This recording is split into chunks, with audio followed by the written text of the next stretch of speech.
Oman সরকার তাদের vision vision 2040 এর অংশ হিসেবে ওমানাইজেশন নীতি অত্যন্ত কঠোরভাবে বাস্তবায়ন করছে। এর মূল লক্ষ্য হল বিদেশি কর্মীদের ওপর নির্ভরতা কমিয়ে স্থানীয় ওমানি নাগরিকদের জন্য কর্মসংস্থান নিশ্চিত করা। 2026 সালের শুরু থেকে এই নীতিতে বেশ কিছু বড় পরিবর্তন ও কড়াকড়ি আনা হয়েছে, যা প্রবাসী কর্মীদের জন্য বড় চ্যালেঞ্জ হয়ে দাঁড়িয়েছে। নিচে বিস্তারিত দেওয়া হলো। 2026 সাল থেকে যে পেশাগুলোতে প্রবাসীরা নিষিদ্ধ। ওমান সরকারের ঘোষণা অনুযায়ী ধাপে ধাপে নির্দিষ্ট কিছু গুরুত্বপূর্ণ পেশা শুধুমাত্র ওমানি নাগরিকদের জন্য সংরক্ষিত করা হচ্ছে। 1 জানুয়ারি 2026 থেকে নিচের কারিগরি ও আইটি পেশাগুলোতে প্রবাসীদের কাজ করা প্রায় অসম্ভব হয়ে পড়বে। Computer programmer, computer engineer, computer operator. এর আগে 2024 ও 2025 সালে আরও অনেক পেশা ওমানাইজ করা হয়েছে, যেমন marketing specialist, hotel reception manager, travel agent এবং বিভিন্ন সুপারভাইজরি পদ। 2.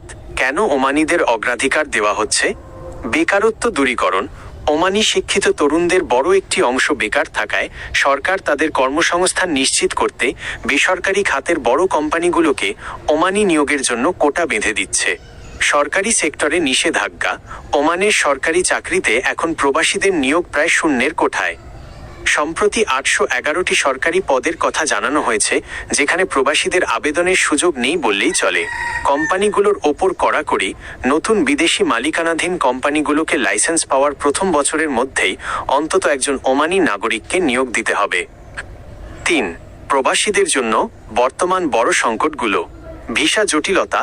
বর্তমানে সাধারণ শ্রমিক বা এমপ্লয়মেন্ট ভিসা পাওয়ার ক্ষেত্রে আগের চেয়ে অনেক বেশি কড়াকড়ি এবং খরচ বেড়েছে। যোগ্যতা যাচাই, অ্যাক্রেডিটেশন।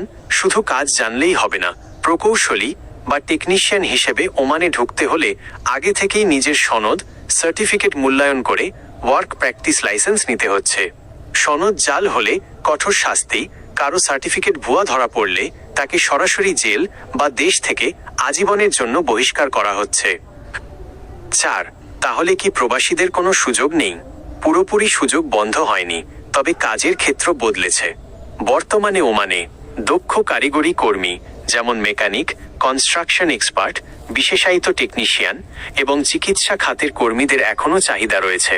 ক্ষুদ্র শ্রমিক বা অদক্ষ কর্মীদের জন্য ওমানে টিকে থাকা বা নতুন ভিসা পাওয়া দিন দিন কঠিন হয়ে পড়ছে। পরামর্শ: আপনি যদি ওমান যাওয়ার কথা ভাবেন, তবে শুধুমাত্র আপনার সঠিক দক্ষতা ও আসল শিক্ষাগত সনদ থাকলেই যাওয়ার সিদ্ধান্ত নিন। বর্তমানে ওমান সরকার শুধুমাত্র দক্ষ জনশক্তিকেই জায়গা দিতে চাইছে। আপনি কি ওমানের নিষিদ্ধ পেশাগুলোর সম্পূর্ণ তালিকা বা নির্দিষ্ট কোনো পেশার বর্তমান অবস্থা সম্পর্কে জানতে চান?